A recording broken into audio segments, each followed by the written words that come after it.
네, 오늘은 그를 믿는 자라는 제목으로 같이 은혜 나누기 원합니다. 우리가 잘 아는 성경을 이렇게 압축하고 또 압축하여서 그 믿지 않는 사람들에게 성경을 이렇게 하나님의 말씀은 이거야 라고 소개할 때 가장 잘 소개할 수 있는 본문 중에 하나가 바로 요한복음 3장 16절입니다. 그렇죠?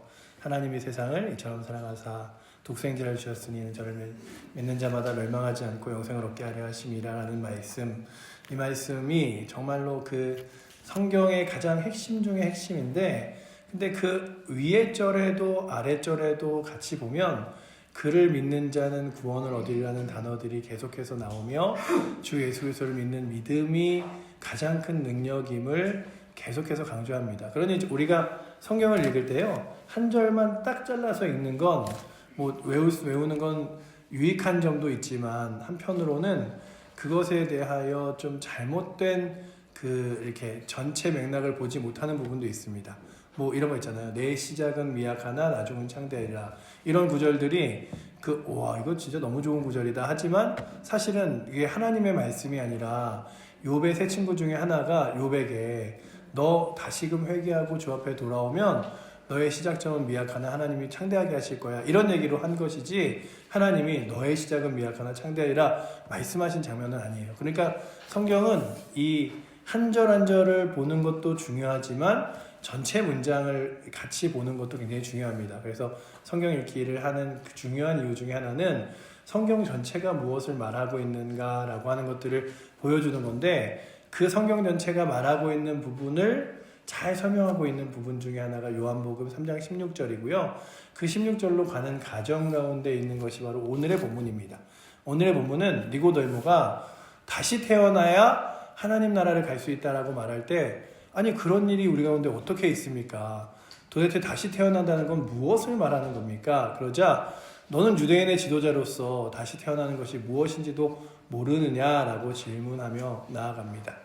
우리는 인생 가운데 오전에도 말씀드렸지만 그냥 깜깜한 어둠과 그리고 또한 앞이 보이지 않는 길 가운데 때로는 멈춰서서 어디로 가야 하지라고 멈출 때도 있습니다. 어느 날 한 등대지기가 밤새 폭풍우가 몰아치는 바다를 바라보며 등대를 지키고 있었습니다. 그저 바라본 바다 위에 작은 배 한 척이 하나 있었는데 그 배에서는 그런 일이 일어나고 있었어요. 방향을 잃은 채 그 배가 표류하고 있었습니다. 근데 그 배가 한참을 헤매다가 보니까 그 등대의 빛이 보이는 거예요. 아, 저기가 등대다. 저 빛을 따라가면 우리가 되돌아갈 수 있다. 그러면서 그 등대를 따라 쭉 와서 결국 안전하게 도착을 했다고 합니다. 그러니 오늘도 우리의 인생에 참 내가 바라볼 수 있는 빛 하나만 있다면, 그래서 내 어두움 가운데 있을 때 그 빛을 따라갈 수 있는 길이 있다면 얼마나 좋을까라고 생각할 때 예수 그리스도께서는 나는 길이요 진리요 소망이니 나로 말미암지 않고는 아버지께로 올 자가 없느니라 말씀하시며, 그분이 우리의 삶의 길이 되시고 빛이 되시고 진리가 되신다고 말씀하십니다. 그래서 오늘도 우리는 빛 대신 예수 그리스도를 나의 삶의 생명과 같이 여기며 따라가는 건데, 근데 이게 이론적이고 그저 머릿속에 있는 생각으로 믿어지는 게 아니에요. 막 이렇게 가르쳐준다고 해서 하나님을 배워야 돼, 그래서 공부한다고 해서 되는 게 아니라요, 인간의 지식으로 하나님을 알 수 없기 때문에 하나님을 만나는 깊은 경험들이 있어야 됩니다. 아, 정말 하나님 살아계시구나, 정말 하나님 역사하시고 인도하시는구나. 성경 가운데서요 하나님이 살아계시다고 확신하는 그들의 변화점을 보여주는 가장 큰 장면 중에 하나가 바로 예수 그리스도를 따르는 12명의 제자들의 이야기입니다. 가룟 유다는 예수 그리스도를 팔고 자살해버리고 말았지만 나머지 11명이 이렇게 예수님이 십자가에 돌아가시던 날 밤에 다 뿔뿔이 도망쳐요. 다 뿔뿔이 도망칩니다. 그리고 예수님이 돌아가시는 건 너무 걱정스럽지만 내 생명도 너무 안타깝기도 하고 두렵기도 하고, 그리고 예수를 위해서 목숨까지 걸 정도는 아니었음. 그들이 예수 그리스도가 부활하신 사건 이후에 그 다음에 무엇을 경험하게 되냐 하면 그 오순절 다락방에서 같이 기도합니다. 기도하다가 성령의 임하심을 맛본 뒤에 그들에게 어떠한 놀라운 일이냐 하면 죽으면 죽으리라, 하나님의 말씀을 전하면 그 전하다가 내 인생 끝나도 나는 확신 있게 전하리라 라고 하는 확신이 그들 가운데 생겼어요. 예수 그리스도를 믿는 자에게 결코 이 땅의 죽음이 끝이 아니라 하나님 나라가 있음을 확신할 수 있는 그들의 마음속에 믿음이라는 게 생겼습니다. 그리고 그 믿음을 따라 그들이 정말 모두가 다 요한부 계시록을 쓴 요한 외에 나머지 사람들이 다 12제자들이 11제자가 순교를 해요. 그래서 그 요세푸스의 그 기록들을 보면 예수님의 제자들이 야, 이렇게 목숨을 걸고 예수님을 전하다 다 죽는다고? 이렇게 복음이 소중하다고 할 정도로 그들의 삶이 완전히 십자가를 지시던 그날 밤과 전혀 다르게 변화됩니다. 왜냐하면 살아계신 예수 그리스도를 만난 믿음의 경험이 분명했기 때문이에요. 그렇다면 오늘도 우리의 삶 가운데 가장 중요한 것 중에 하나는 누가 예수님 살아계시되 말하는 것도 중요하고 듣는 것도 중요하지만 내가 그 살아계신 하나님을 만나고 경험하는 것이 정말 중요한 줄 믿습니다. 그렇다면 오늘도 이 자리에 앉아있는 여러분들에게 그런 귀한 경험들이 있기를 축원합니다. 저는 이 자연 만물을 보면서도 그런 생각들을 해요. 진화를 가르치는 사람들과 진화주의자들이 거의 대부분 이제 가득 찼잖아요. 그리고 세상을 바라보는 모든 관점도. 그리고 요즘에 미국 같은 데서나 유럽에서 나오는 책들은요, 아예 철학책도 그리고 과학책이 아니라 그런 모든 교육책도 모든 책의 가장 큰 기반이 뭐냐면 진화예요. 인간이 진화되어진 과정과 그리고 이렇게 공동체로 묶여 살아가는 습성을 연구해서 교육해야 된다. 그리고 또한 사람들의 심리도 진화의 과정으로 연구해야 된다. 뭐 이런 것들로 모든 과정을 진화와 이런 것들을 담습니다. 그런데 진화론이 갖고 있는 가장 큰 약점 중에 하나가 뭐냐면 중간 개체라는 것에 대하여 설명을 못해요. 이 중간 개체가 뭐냐면요. 뭐 가장 쉽게 말해서 우리 교회에서 잘 나오는 박쥐 있잖아요. 쥐가 박쥐가 되는 과정 가운데 이게 어느 날 갑자기 어느 날 등에서 날개가 쫙 나와서 박쥐로 한순간에 변하진 않았을 거 아니에요. 그 진화라고 한다면 어느 날 갑자기 이 쥐가 뒤에 날개가 조금씩 생기기 시작하고 날개에 틀이 생기고 형성되는 그 중간에 박쥐까지 가는 과정의 중간에 있는 것들이 발견이 되지 않아요. 그러니까 뭐 우리는 원숭이로부터 나왔다 그러면 사람들이 뭐 유인원, 오스트랄로피테쿠스 뭐 이런 것들을 다 이렇게 그냥 적어놓긴 했지만 그 중간의 과정에 있는 사람들의 그런 이렇게 표본들을 찾아내지 못합니다. 그래서 그냥 원숭이, 사람, 뭐 박쥐, 쥐 이렇게는 있지만 그 중간의 과정이 없어요. 그래서 예전에 제가 아는 목사님이 주일학교 설교 때 이렇게 레고 있잖아요. 애들 이렇게 조립해서 만드는 장난감 있잖아요. 그 장난감을 통째로 갖고 오신 다음에 그 장난감을 박스에다 이렇게 막 다 부었어요. 붓고 아이들한테 내기를 하는 거예요. 얘들아, 이걸 내가 얼마나 흔들면 자연스럽게 이 레고가 맞춰져서 딱 나올까? 그랬더니 아이들 중에 한 명도 전도사님이 아무리 흔들어봤자 그 레고는 완성되지 못할걸요 라고 말하지, 한 명도 한 100번 흔들면 괜찮을까요? 한 1시간 흔들면 답이 나올까요? 그런 게 없어요. 그런데 여러분들 생각해 보세요. 사람의 몸이라는 게 그 레고 장난감 100개 피스 조립한 것보다 훨씬 정교하고 훨씬 더 이 모든 그 장기와 그 모든 근육과 세포들이 하나로 유기적으로 움직이는데 이게 우연히 그리고 어느 순간 조금씩 변화되며 이런 모양으로 있다는 걸 사람들이 이해하고 그리고 그냥 그렇게 하기로 우리는 믿기로 했어 라고 하는 게 더 말이 안 되는 거예요. 근데 사람들은 진화라는 과정을 그냥 그 과학으로 믿는 것처럼 보이지만 사실은 그냥 믿음으로 믿는 거예요. 불신의 믿음으로 믿는 거예요. 하나님이 만드셨다는 신앙의 믿음이 아니라 불신의 믿음으로 만든 거죠. 근데 우리는 무엇으로 확신하냐 하면 하나님이 만들지 않았다면 이렇게 될 수 없다. 저는요, 뭐 새벽에도 한번 말씀드리고 수요일에도 말씀드린 적 있지만 저 온 우주에 뭐 이제 막 생명체가 하나 발견됐다 이러면은 제가 뭐라고 말할지 모르지만 온 우주에 생명체라고는 하나도 볼 수 없는 이 전 우주, 그 안에 유일한 생명체가 가득 담긴 지구, 그리고 하나님께서 이 땅 가운데 복 주셔서 그 물속과 땅속과 그리고 물 육지와 하늘 위에 가득 채워진 생명체가 하나님의 손길이 아니면 가능할까? 라고 하는 것들이 있다면 그 모든 것들이 가장 먼저 우리의 눈에 보이려면요, 뭐가 보여야 되냐면 하나님 살아계시구나 라고 하는 믿음이 없이는 크게 보이지 않습니다. 그렇다면 오늘도 여러분들과 저도 무엇을 날마다 확신하며 살아가고 또 깨달아야 되냐면 하나님 정말 살아계시다. 하나님이 이 온 우주 온 세상의 주관자 되시다. 그리고 그 하나님이 우리를 위하여 자신의 가장 사랑하는 아들을 내어 보내주셨다라는 확신이 있어야 돼요. 제가 참 대학교 때 친구 중에 하나가 라오스에서 지금 선교를 합니다. 근데 한참 연락을 하다가 연락이 끊겼어요. 근데 제 친구 중에 다른 친구가 그런 얘기를 하는 거예요. 너 아시안 게임에 라오스 야구팀 나오는 거 알아? 이러는 거예요. 지금부터 한 8년 전? 이렇게.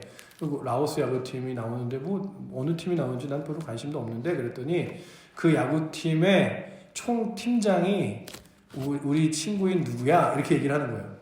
걔는 운동도 잘 별로 안 좋아하고 그런데 어떻게 이렇게 됐어? 라고 하고 이제 어떻게 그 친구랑 다시 연락이 되고 해서 물어봤는데, 라오스에 가서 선교를 하는데 아이들이 너무 배고파 하더래. 라오스는요, 그 옆에 있는 캄보디아, 베트남, 라오스 이렇게 붙어 있는데 그 베트남 사람들이 캄보디아를 무시합니다.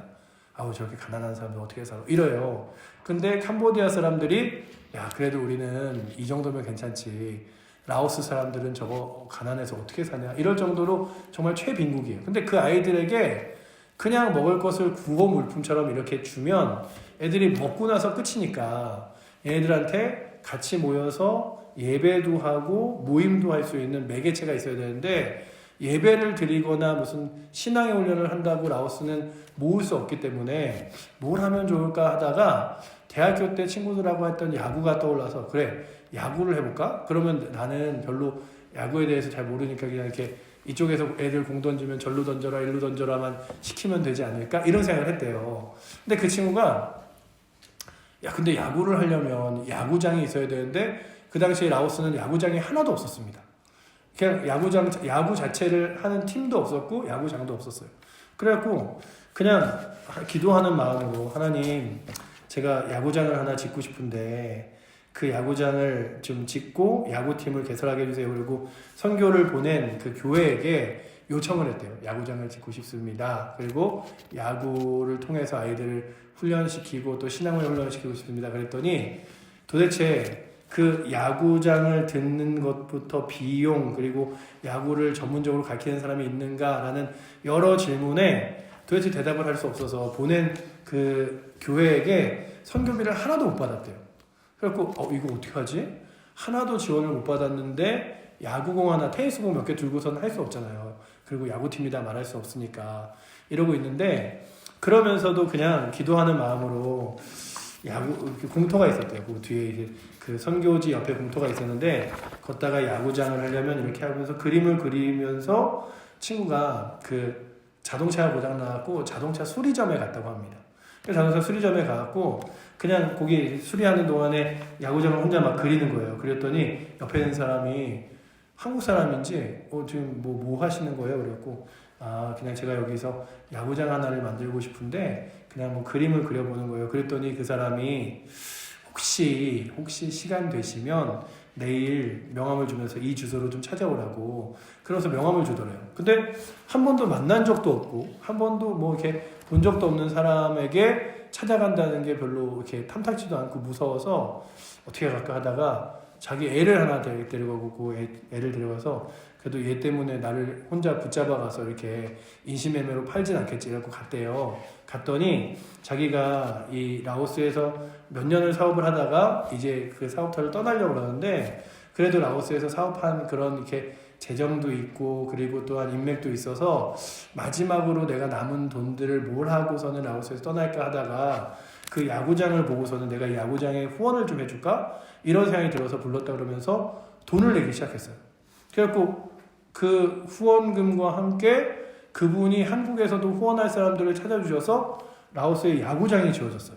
근데 문제는 야구장이 지어졌는데 야구를 제 친구가 하나도 모르는 거예요.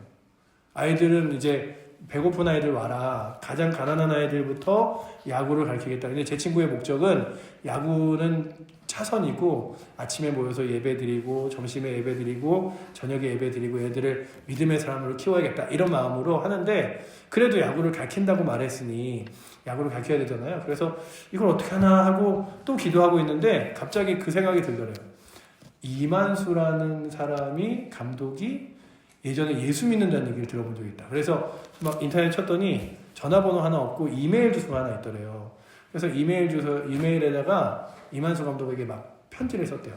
이렇게 제가 라오스에 야구팀을 하나 만들려고 그러는데 혹시 도와줄 수 있겠냐고. 근데 이 야구팀이 야구팀으로 중요한 게 아니라 선교를 위해서 쓰여질 거다. 이러면서 막 편지를 썼는데 그냥 그리고 보낸 다음에 어차피 믿져야 본전이지 하고 보낸 다음에 생각도 안 하고 있었는데 한국에서 전화가 한 통 왔대요. 톡톡 전화 와서 받았더니 저 이만수입니다 이러더래요. 그러더니 그 전화가 온 그 이만수 감독이 제가 한번 라오스를 가봐도 되겠습니까? 이러더니 와서 라오스에서 이렇게 그냥 야구장이 지어진 것과 아이들 모인 걸 보더니 장비가 하나도 없네요. 그랬는데 그때가 이만수 감독이 SK라는 팀의 감독으로 있다가 이제 SK가 없어지고 SSG라는 야구팀이 또 바뀌는 시절이었어요.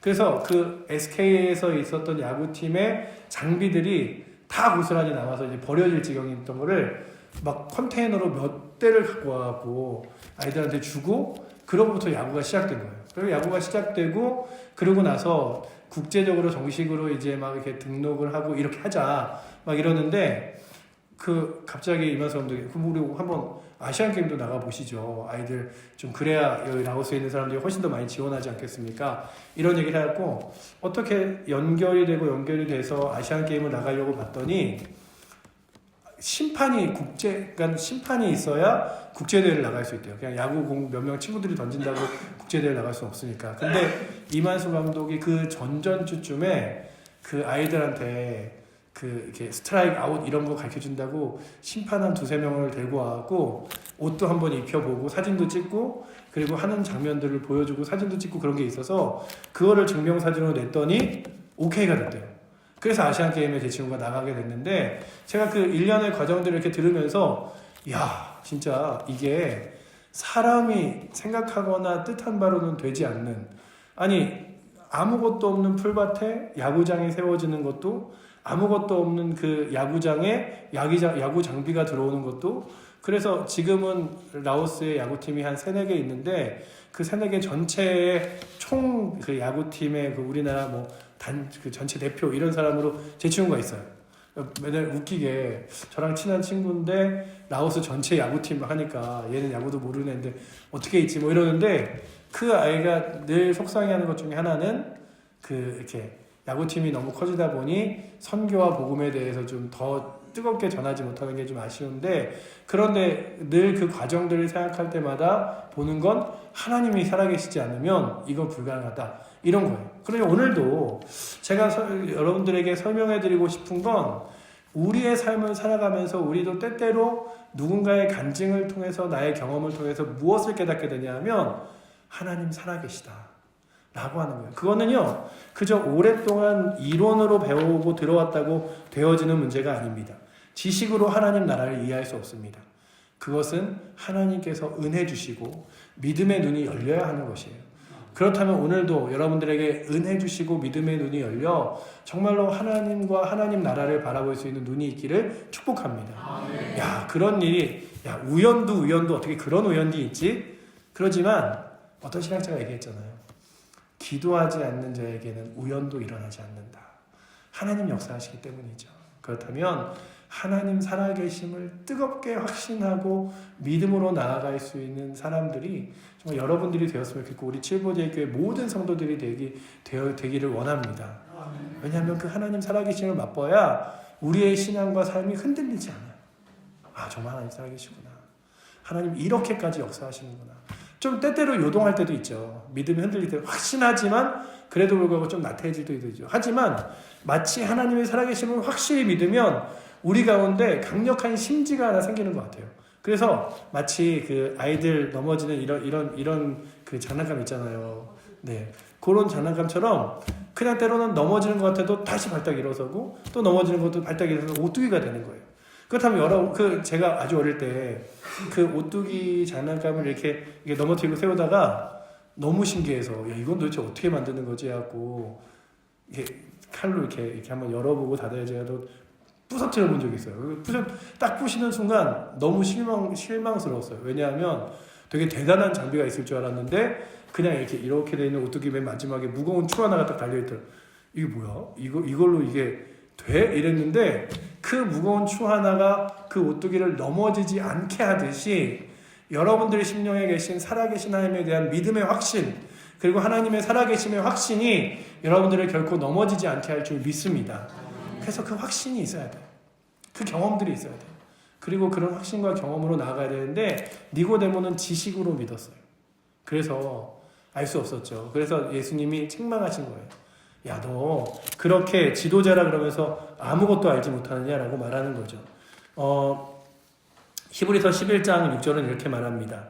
믿음이 없이는 하나님을 기쁘게 하지 못하나니 하나님께 나아가는 자는 반드시 그가 계신 것과 그가 자기를 찾는 자들에게 상 주시는 이심을 믿어야 할지니라. 그렇다면 오늘도 믿음으로 하나님 살아계심을 확신하며 거룩한 믿음의 길을 걸어갈 수 있기를 축원합니다. 네, 그래서 그런 거예요. 믿음과 지식에 대한 시를 제가 한번 찾아보니까 많은 것을 아는 자가 꼭 지혜로운 것은 아닙니다. 믿음이 없는 지식은 바람같이 공허할 뿐입니다. 깊이 생각하고 이해하려고 애쓰기보다 그분의 손을 잡고 따라가십시오. 그러면 어느 순간 우리는 하늘을 걷고 있을 것입니다. 여러분들, 우리는 많은 것을 아는 게 중요한 게 아니라요. 그 지식이 아니라 주님의 손을 붙잡고 나아가는 게 가장 귀하다면 주님의 손을 붙잡고 이 한 주를 또 승리하며 살아갈 수 있는 은혜가 있기를 축원합니다. 십자가에 들린 예수를 바라보라고 오늘 본문은 또한 이야기해주고 있습니다. 13, 14절 우리 같이 한번 읽어보도록 하겠습니다. 13절과 14절입니다. 하늘에서 내려온 자, 곧 인자 외에는 하늘에 올라간 자가 없느니라. 모세가 광야에서 뱀을 든 것 같이 인자도 들려야 하리니. 광야에서요, 그 독뱀에 물렸어요, 사람들이. 죄로 인하여. 하나님께 모세가 기도했죠. 하나님, 이거 어떻게 하면 좋습니까? 다 죽게 생겼습니다. 그러자 놋뱀을 만들어라. 그리고 장대 높이 매달아. 그 놋뱀을 보는 자 내가 살리리라 라고 말했어요. 그런데 그 성경에 뭐라고 써있냐면, 아니 그렇게 말했으면 다 볼 것 같잖아요. 근데 본 사람만 살았다고 기억하고 있어요. 그러면 다른 말로 하면 뭐냐면 안 본 사람이 있었다는 거죠.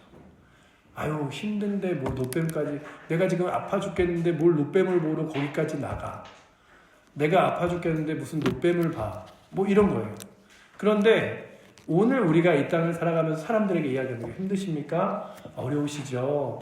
교회 한번 와서 예수님 만나보세요. 아유 내가 살기 힘들어 죽겠는데 무슨 교회까지 가요. 무슨 예수님을 뭐 믿으면 뭐 거기에 밥이 나와요, 쌀이 나와요. 내 문제가 뭐 해결돼요 라고 말하면 사람들이 이 자리에 오지 않아요. 그러나 오늘 성경이 말하는 거죠. 놋뱀이 들린 것처럼 주 예수 그리스도가 십자가에 들리고 그 예수 그리스도를 믿는 자만이 구원을 받게 되리라 라고 말씀하시는 거예요. 그렇다면 오늘도 우리는 그 사실을 믿어 신앙생활을 시작했지만 참 믿지 않은 안타까운 사람들의 모습을 보게 됩니다. 아무리 이렇게 믿어보세요, 교회에 나오세요, 그래도 참 쉽지 않아요. 왜냐하면 이건 영혼의 문제이기 때문에 더 그렇습니다. 저희가 잘 이렇게 다독여서 교회를 딱 오게 하잖아요. 그러면 누가 이렇게 흔쾌하면 어둠의 영들 낙하 사탄마귀가 또 일주일 동안 마음을 흔드는 거예요. 그래서 이 자리가 참 나오기 힘든 자리예요. 여러분들 그 교회에 대해서 누군가 쓴 글에 이렇게 써 있더라고요. 교회는 누구나 올 수 있는 자리지만 아무나 올 수 있는 자리는 아니다. 하나님이 허락하신 사람이 와서 예배 드리는 자리이다. 이 자리에 그냥 다 와서 이렇게 있을 수 있는 것 같지만 때로는 그러잖아요. 막 성탄절에 저희도 예전에 행사하면 동네 사람들 다 와서 앉아서 마치 그 다음 주에 다 올 것처럼 막 배꼽 빼고 막 너무 재밌어요. 교회 너무 좋다. 뭐 이러고서는 그 다음 주에 가서 아유 안 가요. 뭐 이런 게 쉽지 않아요. 그래서 우리 가운데 기도도 필요하고 그 믿음도 필요한데 먼저는 여러분들에게 그러한 믿음을 주신 주님께 감사하며 날마다 주님을 바라보며 살아갈 수 있는 삶이 있기를 축복합니다. 주께서 은혜 주셔서 내가 날마다 주님 바라볼 수 있는 거구나. 주께서 나를 사랑하셔서 날마다 주님 바라볼 수 있는 거구나. 여러분들, 우리가요, 우리의 이성으로 주님 바라보기 쉽지 않아요. 우리의 이성으로 생각하기 쉽지 않아요. 근데 우리에게 믿음이라는 걸 주셨기 때문에 믿음으로 바라볼 수 있는 거예요. 여러분들도 교회에 어떻게 나오셨습니까? 물어보면 어떤 분들은 그냥 어릴 때부터 교회에서 부모님이 교회에 나가라 해서 나갔죠 하신 분도 있겠지만 여러 가지 간증과 사연이 있으신 분들이 많잖아요. 야, 제가 이렇게 교회 나왔어요. 이렇게 예수 믿었어요. 저는 정말 각 다양한 많은 분들의 예수 믿고 교회 나온 얘기를 들을 때마다 하나님이 어떻게 한 사람 한 사람을 부르는 방식이 저렇게 다 틀릴까? 똑같이 이렇게 막 나와라 뭐 이렇게 하는 게 아니라 누군가에게는 그의 심령 가운데 위로를, 누군가에게는 그의 심령 가운데 확신을, 누군가에게는 그의 심령 가운데 자연스럽게 주님을 믿도록 하시고, 오랫동안 교회를 안 나오던 사람에게는 또 누군가를 붙여주셔서 교회를 나올 수 있는 기회를 주시고, 제가 예전에도 한번 말씀드렸는지 모르겠지만 한 10년 이상을 교회를 안 나오던 집사님이, 성도님이 계셨어요. 그 성도님이 교회를 이렇게 안 나가니까 사람들이 물어보면 교회 안 다녀요. 뭐 신은 뭐 종교 같은 거 없어요 라고 얘기했대요. 왜냐면 옛날에 다녔는데 뭐 지금 안 다녀 하면 귀찮게 보니까.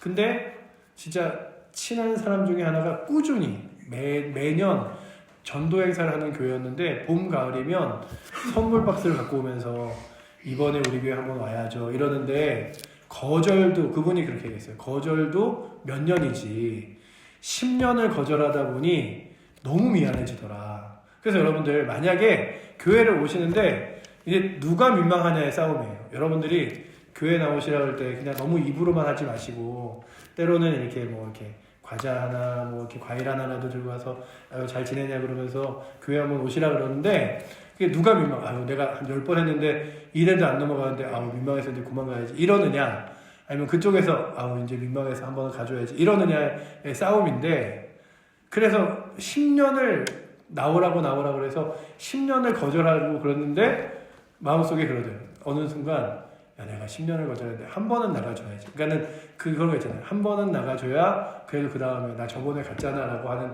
핑계라도 되지. 이런 마음이 들더래요. 그래서 10년 만에 딱 나간 거예요. 10년 만에 나가서 있는데, 그 교회는 뭐 전도 행사라고 특별하게 행사를 하는 교회가 아니에요. 그냥 똑같이 예배를 드려요. 그냥 설교만 복음적인 설교를 하시고, 왜냐하면 이번 주에 막 왁자지껄하게 막 행사하고 그랬는데 다음 주에 왔는데 여러분들 사도신경으로 이러면 저번 주랑 너무 틀린데 이럴까봐 그냥 똑같이 예배를 드리는 교회인데, 그냥 사도신경으로 신앙 고백 드리며 그래서 전능하사 이러는데 갑자기 왈칵 눈물이 나면서 그 사도신경을 다 외우기도 전에 그냥 울기 시작해서 예배가 끝날 때까지 울면서 내가 하나님을 너무 오랫동안 떠나 있었구나. 하나님이 나를 그동안 그토록 10년 동안 돌아오도록 찾으셨구나. 이런 마음 때문에 어쩔 줄 몰라 해갖고 그냥 그분이 또 나와 이런 얘기도 안 했는데 나 여기 교회 다녀도 되지 이렇게 해서 신앙생활을 다시 시작하게 됐다는 얘기를 들었어요. 그러니 여러분들, 오늘도 우리가 다시금 아는 건 예수 그리스도를 바라보는데 우리의 힘으로 되지 않아요. 우리는 그냥 노력할 뿐이고, 누가 은혜 주셔야 되냐면 하나님이 은혜 주셔야 되는 거예요. 그렇다면 오늘도 나에게 은혜 주셔서 주님 바라볼 수 있는 거룩한 은혜가 오늘도 여러분들과 저에게 있기를 축복합니다. 또한 그 은혜대로 여러분들이 한 영혼 한 영혼을 놓고 기도해 주시는데, 아유 나도 이 정도 하면 그만하면 되지 포기해야지 그러지 마시고, 옛날에 그 동산교회 목사님이 그런 얘기를 하셨어요. 마치 기도는 그런 것과 같다. 150원짜리 자판기에서 음료를 꺼내는데 140원을 넣을 때까지, 10원짜리 14개를 넣을 때까지 하나도 꿈쩍하지 않던 기계가 15번째 동전을 딱 넣자 탈칵하면서 나오는 것처럼, 하나님의 때가 되면 너무나 자연스럽게 믿음의 길을 걸을 수 있으니 결코 포기하지 마라. 그러면서 그분이 정말 그 목사님이, 김인중 목사님이 그 기도하시는데 전도하는 사람들 명단만 빼곡해요. 그거를 이제 새벽에 들고 보시면서 기도하는 거예요. 누구 절정이 누구 이렇게 기도하시는 거예요. 그래서 그분이 그런 얘기를 하시는 거죠. 내가 지금 이렇게 한 명 한 명 읽어 내려갔지만 이게 이렇게 읽는다고 뭐 될까가 아니라 언젠가 이 기도가 하나님 앞에 응답될 때 이 사람이 너무 자연스럽게 믿음의 길을 걸어갈 테니 내가 믿는다. 그래서 그분이 늘 자랑하세요. 내가 뭐 한 것도 많이 한 것도 없는데 늘 기도했는데 내 형님, 아버지, 가족들 다 구원받았다고. 그러니 여러분들 결코 여러분들이 내려놓지 마시고 여러분들이 믿은 주 예수 그리스도를 만나고 믿는 은혜가 여러분들 주변에 기도하는 대상자들, 전도의 대상자들 가운데 있기를 기도하며 나아가시기를 축복합니다. 그게 믿음의 사람들의 열정이에요. 열정은요, 포기하지 않는 거예요. 결국 누가 이기냐의 싸움이냐 하면 누가 먼저 민망해지지 않느냐, 누가 끝까지 포기하지 않느냐의 싸움이에요. 그렇다면 여러분들을 포기시키는 건 사실은 그 사람이 아니라 악한 사탄마귀가 여러분들의 마음속에 자꾸만 낙심과 나태함과 그리고 또한 포기하는 마음을 주는 거예요. 안 될 거야. 에이, 그만해. 아유, 어려워. 힘들어. 아유, 그 사람은 봐봐. 딱 찔러도 아무것도 안 할 사람이지. 뭐 이런 마음들이 들게 하는 거예요. 그래서요, 이게 매주 전도를 나가는 그런 사람들도요, 매주 똑같은 마음이 아니에요. 막 다음날 확신 있게 막 나가고 이게 아니라, 그 다음 주 되면, 지난주에도 나갔는데, 벌써 이렇게 전도지를 주자마자 안 받는다고 한 사람이 너무 많은데, 이거 또 해야 되나? 이런 마음. 기도할 때도 마찬가지죠. 이 사람 위해서 아직도 기도해야 되나? 10년을 기도했는데. 그러나 주께서 주실 귀한 일들을 기다리는 거죠. 왜냐하면 우리가 읽습니다. 15절 말씀 우리 같이 한번 읽도록 하겠습니다. 이는 그를 믿는 자마다 영생을 얻게 하려 하심이니라. 아멘. 이게 말씀이기 때문이에요. 그를 믿는 자 하나님이 거저두시지 않고 영원한 생명을 주신다고 말씀하십니다. 또한 요한복음 1장 8절은 뭘 말합니까? 영접하는 자, 곧 그 이름을 믿는 자들에게는 하나님의 자녀가 되는 권세를 주셨으니. 여러분들, 이 예수 그리스도를 믿는다는 게 그저 구원과 하나님 나라를 가는 것만이 축복입니까? 하나님을 아버지라고 부를 수 있는 축복이 있지 않습니까? 그 하나님을 내 아버지로 고백하며 이 땅 가운데서 끝나는 아버지가 아니라 영원한 하나님 나라의 아버지 되시는 내 아버지를. 그래서 우리는 그러잖아요. 육적으로는 어느 순간 다 고아가 될지 몰라요. 아버지도 돌아가시고 어머니도 돌아가시고. 그렇지만 영적으로는 영원히 살아계신 아버지가 저와 여러분들의 아버지 되심을 믿습니다. 그러기에 그분이 말씀하시는 그를 믿는 자, 주 예수 그리스도를 믿는 자에게는 하나님 나라 거룩한 영광이 있을 뿐만 아니라 주 예수 그리스도가 날마다 우리의 삶에 동행하시고 하나님을 아버지로 부르며 하나님의 자녀가 되는 권세를 주셨다고 말씀하십니다. 그래서 오늘도 우리는 어색하지 않아요. 하나님을 아버지라고 부르는 게. 기도하면서 그래도 하나님 아버지 부를 때마다 내가 그냥 내 육신의 아버지한테도 잘 못 부르는 건데 죄송합니다. 이러지 않잖아요. 왜냐하면 우리가 자녀 되었다고 하나님이 은혜로 확신을 주셨기 때문이에요.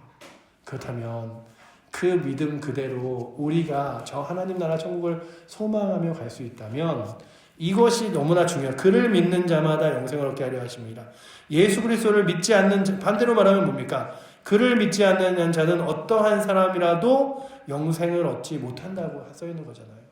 그렇다면 여러분들 안에 영원한 생명이 있음을 기뻐하며 오늘도 그 영원한 생명 때문에 감사하며 살아가시기를 축원합니다.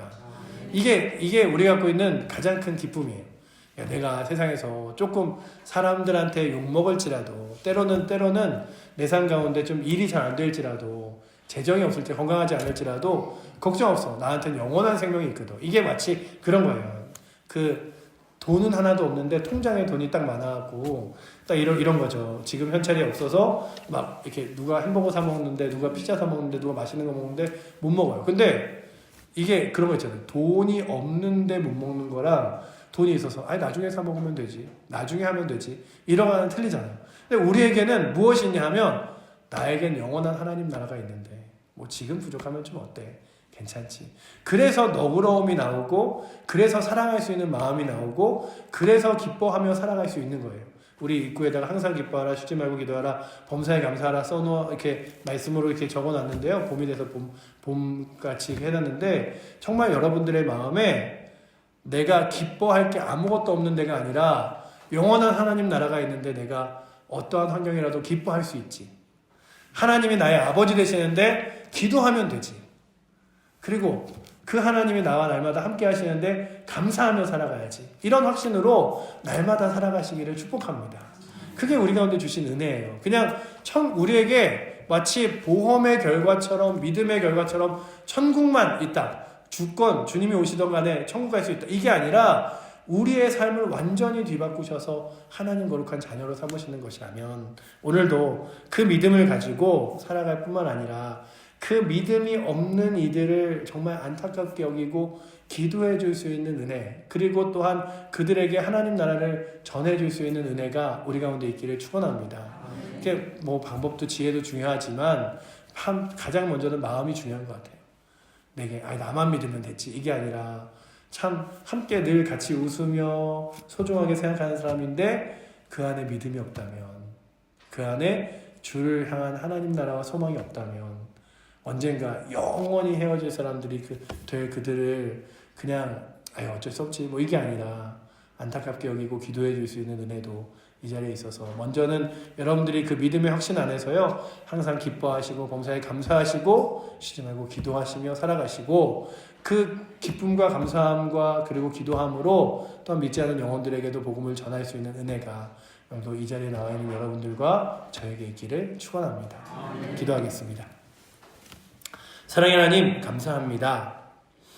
이는 그를 믿는 자마다 영생을 얻게 하려 하심이니라 라고 말씀하시며 주 예수 그리스도를 믿는 자에게 영원한 생명을 주시고 하나님 자녀 되게 하심에 감사합니다. 아버지, 오늘도 하나님을 아버지라고 부르며 우리의 삶의 여러 가지 어려움들과 힘겨움들을 주 앞에 내어놓게 하시고, 또한 내가 세상에게 줄 것이 있어 그들에게 하나님 나라와 복음을 전할 수 있게 하심도 또한 감사합니다. 아버지 하나님, 내게 가장 귀한 것 있사오니 그 가장 귀한 것을 소중하게 여기며 가장 귀한 것을 가장 귀하게 기뻐하며 살아갈 수 있도록 주님 붙들어 주시옵소서. 아버지 하나님, 지식으로 믿음이 아버지 유지되지 않사오니 지식이 아니라 주를 향한 믿음과 확신, 그리고 또한 하나님 살아계심을 날마다 경험하며 살아갈 수 있도록 주님 우리를 붙들어 주시옵소서. 우리를 사랑하시는 살아계신 예수 그리스도 이름으로 기도드립니다.